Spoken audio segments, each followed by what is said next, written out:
यह कहानी एक ऐसे व्यक्ति की है जिसका नाम राज था। राज एक छोटे से गांव में रहता था और उसकी ज़िंदगी बहुत ही साधारण थी।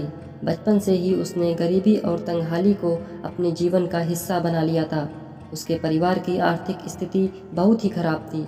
उसके माता पिता दिन रात मेहनत करते थे, फिर भी 2 वक्त की रोटी जुटाना मुश्किल हो रहा था। राज के मन में एक ही सपना था कि वह पढ़ लिख कर कुछ बड़ा करे और अपने परिवार की आर्थिक स्थिति सुधार सके। लेकिन गरीबी की जंजीरों में बंधा राज पढ़ाई के लिए समय ही नहीं निकाल पा रहा था। उसकी जिम्मेदारियां बढ़ती जा रही थीं।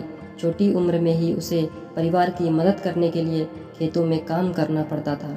एक दिन राज के पिता की तबीयत अचानक खराब हो गई। परिवार के पास इलाज कराने के लिए पैसे नहीं थे। राज ने गांव के सरपंच से मदद मांगी, लेकिन कोई सहारा नहीं मिला।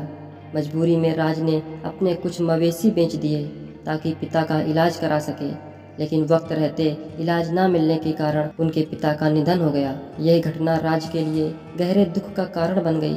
वह अंदर से टूट गया था, लेकिन उसे परिवार का सहारा बना रहना था। राज ने अपनी माँ और छोटे भाई बहनों की जिम्मेदारियां अपने कंधों पर ले लीं। अब वह और भी ज़्यादा मेहनत करने लगा, लेकिन गरीबी की मार से बाहर निकलना आसान नहीं था। कुछ समय बाद राज को शहर में एक नौकरी का अवसर मिला। वह अपने सपनों को पूरा करने के लिए, परिवार की हालत सुधारने के लिए शहर चला गया। लेकिन वहां जाकर उसे यह एहसास हुआ कि शहर की ज़िंदगी भी आसान नहीं होती।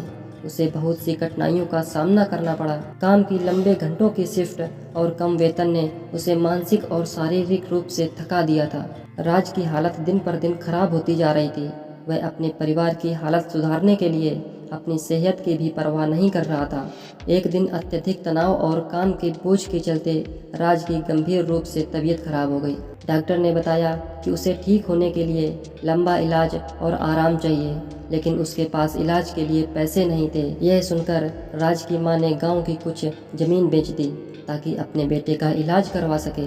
लेकिन राज के मन में एक दर्द था कि वह अपने सपनों और परिवार की खुशहाली के लिए जो किया वो पूरा ना हो सका। अंत में राज ठीक तो हो गया, लेकिन उसका शरीर और मन अब कमज़ोर हो चुका था। जीवन की कठिनाइयों ने उसे बुरी तरह से थका दिया था, लेकिन उसने कभी भी हार नहीं मानी। वह जानता था कि दुख और संघर्ष जीवन का हिस्सा है, लेकिन उसे सहते हुए आगे बढ़ना ही असली संघर्ष है। राज की यह कहानी हमें सिखाती है कि परिस्थितियाँ कितनी भी कठिन क्यों ना हों, अगर हम अपने उद्देश्य के प्रति समर्पित हैं और हार ना माने तो एक दिन सफलता जरूर मिलती है। दुखों का सामना करने के बावजूद जीवन में उम्मीद और विश्वास बनाए रखना ही असली जीत है।